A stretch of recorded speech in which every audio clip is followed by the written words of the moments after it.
when you just look at the artifacts of somebody's life, it is very much what an archaeologist does, right? I mean, they dig up stuff, and just from a shard of pottery, they could sometimes tell a lot about the civilization that lived. In lieu of having these things as artifacts, maybe, future generations will find this kind of thing very interesting, I think.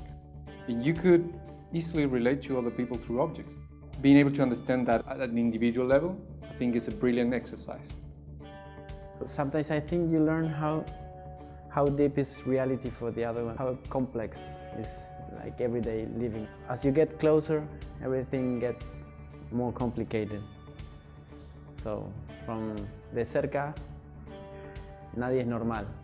It lets you reflect on your own life. So I guess it's kind of healthy to look at yourself at some other point of view, or the outsider. And then you realise you have all these things that make your day better, your little ritual in the morning.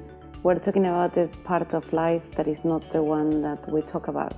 To be able to bring those things out rather than the usual stuff that people use to define themselves brings something else that makes people really curious.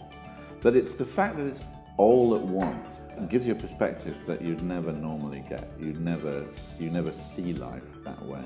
If one does do, I think, what you've done, and get people to collect the objects together of their one day in their life, anything that documents a specific moment of an individual has an incredible value. My first reaction is that visceral one, my God, this is beautiful, which encourages you to go in and have a look. And then when you go in and have a look and start to analyse what's gone on here, then the second word that comes to mind is it's absolutely fascinating.